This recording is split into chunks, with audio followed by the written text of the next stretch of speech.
আনন্দিত মুফাসসির যিনি হচ্ছেন মুফতি আমির হামজা, তিনি একটা বক্তব্য একটা মাহফিলে বক্তৃতা গিয়ে হট করে এইভাবে বক্তৃতা দিয়েছেন, মুখ ফসকে কথাটা বলেছেন যে আল্লাহ তাআলা যদি কিয়ামতের দিন জান্নাত দেওয়া শুরু করে তো বাংলাদেশের সাতক্ষীরা জেলা থেকেই আগে জান্নাত দেওয়া শুরু করবে। তো আসলে এই কথাটা কোরআন এবং হাদিসে আছে কিনা এটা মানুষে অনেকে জানতে চেয়েছেন। আসলে কোরআন এবং হাদিসে সাতক্ষীরার কথা উল্লেখ নেই।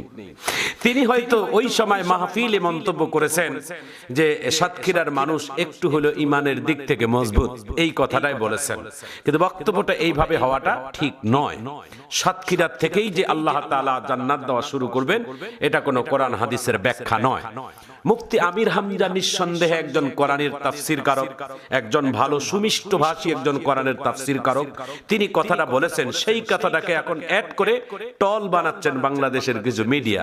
যেমন বাংলাদেশে গতকালকে একজন বাংলাদেশের জামাতের একজন এমপি মনোনীত, তিনি গাজী নজরুল ইসলাম ভাই একটা হোটেলের মধ্যে গিয়ে সেখানে গিয়ে একটা মেয়েকে নিয়ে একটা ঘটনা ঘটে গেছে। সেই ভিডিও সামাজিক যোগাযোগ মাধ্যমে ভাইরাল হয়ে গেছে।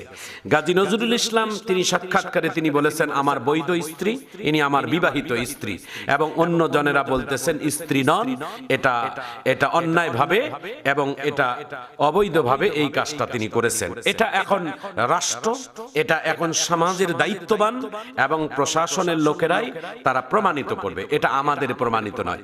গাজী নজরুল ইসলাম যদি অন্যায় করে থাকে, তার অন্যায়ের অনুতপ্ত যদি তওবা না করে, তাহলে আল্লাহ তাআলার কাছে তাকে সাজা পেতেই হবে, এটা মনে রাখবেন। কিন্তু আমরা আল্লাহ তাআলার কাছে এইটুকুই দোয়া করব, আল্লাহ তুমি তাদেরকে হেদায়েতের বুঝ দাও। হেদায়েতের বুঝ আল্লাহ তাআলা দিবেন, আর আল্লাহ তাআলা কাকে ক্ষমা করবেন আর কাকে ক্ষমা করবেন না এটা আমাদের বলা যাবে না। আমরা কাউকে বলতে পারবো না যে ইনি জাহান্নামী, ইনি জান্নাতি, ইনি জান্নাতি দল, ইনি জাহান্নামী দল, এই কথা বলার অধিকার আমাদের নেই। মহান আল্লাহ তাআলা জানেন কাকে ক্ষমা করবেন। একটি হাদিসের একটি ঘটনা আপনাদের কাছে, শিক্ষণীয় ঘটনা আমাদের কাছে খেয়াল পড়ে গেল, আমি কয়েক মিনিটের মধ্যে বলে দেই। বনী ইসরাইলের একজন গুনাহগার ব্যক্তি, তিনি 99টি মানুষকে খুন করেছেন, হত্যা করেছেন। 99টি হত্যা করার পর তার দিলটা আল্লাহ তাআলা পরিবর্তন করে দিতে চায়। তিনি ইহদিনাস সিরাতাল মুস্তাকিম পথে আল্লাহ তাকে দিতে চায়। আল্লাহর কাছে হেদায়েতের মালিক আল্লাহর হাতে। সেই লোকটি অনুতপ্ত হয়ে একজন অনেক আল্লাহ ওয়ালির কাছে গেলেন, যা বলছেন, ওগো আল্লাহর ওলি, আপনি এই জামানার একজন বুজুর্গ মানুষ, আপনার কাছে আমি পরামর্শের জন্য আসছি, মহান আল্লাহ তাআলা আমাকে ক্ষমা করবেন কিনা। বলে, তুমি কি পাপ করেছো? বলে, আমি 99টি মানুষকে হত্যা করেছি। তিনি তো অবাক হয়ে বলছেন, তুমি 99টা হত্যা করার পর তুমি কিভাবে আশা করো আল্লাহ তোমাকে ক্ষমা করবে? তোমার ক্ষমা নেই। যারা মানুষকে হত্যা করে তার কোনো ক্ষমা নেই। এ কথা বলার সঙ্গে সঙ্গে ওই ব্যক্তিটা চিন্তা করলেন, যেহেতু আল্লাহ আমাকে ক্ষমা করবেন না, আমি নৈরাশ হয়ে গেলাম, তাহলে আমি তোমাকেও ছাড়বো না। তিনি সঙ্গে সঙ্গে ওই আল্লাহর ওলিটাকেও খুন করে ফেললেন। হয়ে গেল 100টা। মানে 100টা পূর্ণ হত্যা করার পর তিনি থামেননি। আল্লাহ যে তাকে হেদায়েত দিবেন এই জন্য তিনি থামেননি। তিনি আবারও অনুতপ্ত, অনুশোচনা শুরু হয়ে গেল তার অন্তরের ভিতরে। তিনি আরেকটি লোকের কাছে পরামর্শ চাইলেন যে আল্লাহ তাআলা আমাকে ক্ষমা করবেন কিনা। একজন ব্যক্তি পরামর্শ দিলেন যে অমুক এলাকায় একজন বড় আলেম আছে এবং তিনি একজন আল্লাহওয়ালা ব্যক্তি, তার কাছে যাও, সে তোমাকে সমাধান দিয়ে দিবে। চলে গেলেন সেই ব্যক্তিটা, যে ব্যক্তিটা 100 মানুষকে হত্যা করেছে, খুন করেছে, সেই ব্যক্তিটা একজন আলেমের কাছে গেছেন, হক্কানি আলেমের কাছে। যাইয়া তিনি বলছেন, ওগো আল্লাহর ওলি, ওগো আলেম, আমি কিন্তু 99টা হত্যা করার পরও আমি তওবা করার জন্য একজন হক্কানি বুজুর্গর কাছে গিয়েছিলাম।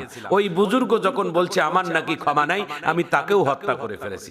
এখন বলেন, আমার 100টা পুণ্য খুন করে ফেলেছি, আমি 100টা হত্যা করার পরও আমি আল্লাহর কাছে আমার আশা যে আল্লাহ আমাকে ক্ষমা করবেন কিনা, এইটুকু আমি জানার জন্য বা পরামর্শের জন্য আসলাম। আল্লাহর ওলি ডাক দিয়ে বলেন, তুমি 100টা কেন, 1000 খুন করার পরও যদি তুমি আল্লাহর কাছে আত্মসমর্পণ করো, আল্লাহ তোমাকে ক্ষমা করবে। তুমি আত্মসমর্পণ হয়ে করেছো, তুমি অনুশোচনা এসেছো, তোমাকে আল্লাহ তাআলা নিঃসন্দেহে ক্ষমা করবে। তুমি অমুক এলাকায় যাও, একটা ভালো এলাকায় যাও, সেই এলাকায় গিয়ে তুমি আল্লাহর কাছে তুমি ধ্যানে বসে আল্লাহ তাআলার কাছে তওবা করো, আল্লাহ তোমাকে নিঃসন্দেহে ক্ষমা করবে। কোরআনে আল্লাহ তাআলা বলেন ইল্লা মান তাবা ওয়া আমানা ওয়া আমিলা আমালান সলিহা ফাউলাইকা ইউবাদদিলুল্লাহু সাইয়্যাতিহিম হাসানা। বান্দা যখন গুনাহ করার পরে অনুতপ্ত হয়ে অনুশোচনা করে আল্লাহ তাআলার কাছে ক্ষমা চাওয়ার জন্য আগ্রহ হয়, আল্লাহ তাআলার কাছে ওই ব্যক্তির গুনাহ তো মাফ করবে, তার পুণ্যগুলোকে গুনাহগুলোকে আল্লাহ তাআলা নেকিয়ে পরিণত করে দেবে। আল্লাহর বান্দা 100টা খুন করার পর যখন তার মাফ চাওয়ার জন্য তিনি যখন কদম আগালেন, কয়েক কদম আগানোর মধ্যেই আল্লাহ তাআলা আজরাইল পাঠিয়ে দিয়েছেন তার জান কবজ করার জন্য। কিন্তু এখনো তওবা করেনি, তবে নিয়ত রেখেছে, সহি নিয়ত রেখেছে। বুখারী শরীফের প্রথম হাদিস, ইন্নামাল আমালু বিন্নিয়াত। সহি ভালো কাজের নিয়ত করার সঙ্গে সঙ্গে আল্লাহ তাআলা সেই সওয়াব দান করে। একজন ব্যক্তি যদি কোনো সহি নিয়ত করে, আল্লাহ আমি আগামী বছর পবিত্র হজের জন্য আমি নিয়ত করে ফেললাম, আমাকে তৌফিক দিলে আগামী বছর হজে যাব, কিন্তু ওই ব্যক্তিটা হজে যাওয়ার আগে যদি সে ইন্তেকাল করে মারা যায়, রাসূল সাল্লাল্লাহু আলাইহি ওয়াসাল্লামের এই বুখারী শরীফের প্রথম হাদিসের বর্ণনাকারী তিনি বলেছেন ইন্নামাল আমালু বিন্নিয়াত। নিয়ত করার আগে, করার পরে যদি ওই ব্যক্তিটা হজ যাওয়ার আগে মারা যায়, তো কবরের মধ্যে কিয়ামতের আগ পর্যন্ত যতগুলো হজ হবে, হজ্জে মাবরুরের সওয়াব আল্লাহ তাআলা ওই ব্যক্তির আমলনামায় দান করবেন। কোন ব্যক্তি যদি রাত্রে ঈশার নামাজের পরে যদি ঘুমিয়ে যায় বিছনায় ঘুমিয়ে যাওয়ার আগে যদি নিয়ত করে যে আল্লাহ আমি যেন ফজরের নামাজটা জামাতের সহিত আদায় করতে পারি, রাসূল সাল্লাল্লাহু আলাইহি ওয়াসাল্লামের এই হাদিস প্রমাণিত হয় ফজরের আজানের আগ পর্যন্ত দুইজন ফেরেশতা ওই ব্যক্তির আমলনামায় শুধু সারা রাত নেকি লেখে আর প্রতিযোগিতা করে কে বেশি নেকি লিখতে পারে। রাসূলুল্লাহর হাদিস, ইন্নামাল আমালু বিন্নিয়াত। সহি কাজের নিয়ত করে নাও, ভালো কাজের নিয়ত করে নাও, আল্লাহ তুমি আমাকে এই কাজটা করার তৌফিক দিও, এরকম সহি কাজের নিয়ত করে নাও। আল্লাহর বান্দা 100টি খুন করার পর তিনি তওবা করার জন্য অগ্রসর হয়ে গেছেন কয়েক কদম, গন্তব্যস্থানে পৌঁছেনি তার আগে তারা আজরাইল সামনে এসে হাজির হয়ে গেছে। আজরাইল জান কবজ করে ফেললেন, দেহ পড়ে আছে জমিনের মধ্যে। আল্লাহর দুই দল ফেরেশতা আসছেন তাকে নেওয়ার জন্য। জাহান্নামের ফেরেশতারা জাহান্নামী ব্যক্তিকে নেওয়ার জন্য আসছে, জান্নাতের ফেরেশতারা জান্নাত থেকে এসেছেন ব্যক্তিটাকে নেওয়ার জন্য। কিন্তু বড় আশ্চর্য ঘটনাটা হলো কি জানেন, ব্যক্তিটা জাহান্নামের ফেরেশতারা দাবি করলো যে এই লোক গুনাহগার, আমাকে দেন, আমরা তাকে জাহান্নামে নিয়ে যায় আযাব দেব। জান্নাতি ফেরেশতারা বলেন না না, এত সহজ না, এই ব্যক্তিটা তো ভালো কাজ ভালো নিয়ত করে এসেছে তওবা করার জন্য, খালেস তওবা করার জন্য ঘর থেকে বাহির হয়েছে, কিন্তু এই ব্যক্তিটাকে আমরা জান্নাতে নিয়ে যাব। জান্নাতীরা বলে জান্নাতে নিয়ে যাব, জাহান্নামীরা বলে জাহান্নামে নিয়ে যাব। দুই দলের মধ্যে এই গুনাহগার ব্যক্তিটাকে নিয়ে দ্বন্দ্ব চলছে।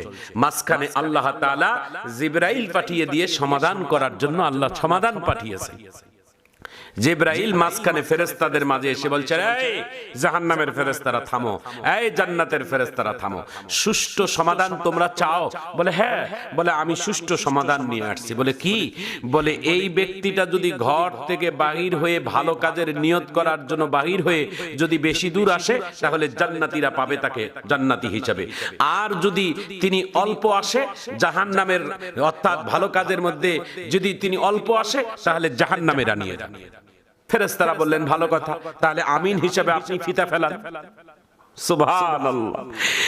লা কুল ইয়া ইবাদিয়াল্লাযীনা আসরাফু লা তাকনাতু মির রাহমাতিল্লাহ কুল ইয়া ইবাদিয়াল্লাযীনা, ও মুসলমান ভাইয়েরা আমার, লা তাকনাতু মির রাহমাতিল্লাহ ইন্নাল্লাহা ইয়াগফিরুদ যুনুবা জামিআ ইন্নাহু হুয়াল গফুরুর রহিম।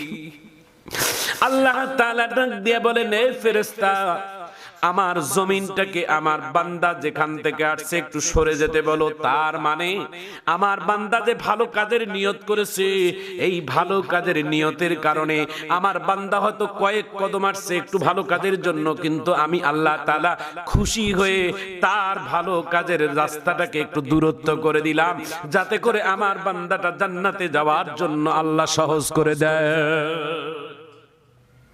আল্লাহ তাআলা এইভাবে তার বান্দাবান্দীদেরকে মাফ করে দিবেন, এইভাবে আল্লাহ তাআলা তার বান্দাবান্দীদেরকে ক্ষমা করে দিবেন। কে মাফ পাবে, কে ক্ষমা পাবে, আর কে জান্নাত পাবে, আর কে জাহান্নাম পাবে, এটা আমাদের নেই, এটা আমাদের হাতে নেই দোস্ত, এটা মহান আল্লাহ তাআলার হাতে। আল্লাহ তাআলা জানেন কাকে ক্ষমা করবেন, কাকে মাফ করবেন, কাকে জাহান্নাম দিবেন, কাকে জান্নাত দিবেন, ওই মালিকের কাছে। এই জন্য মালিকের কাছে আত্মসমর্পণ করেন, মালিকই একটা ব্যবস্থা করেন।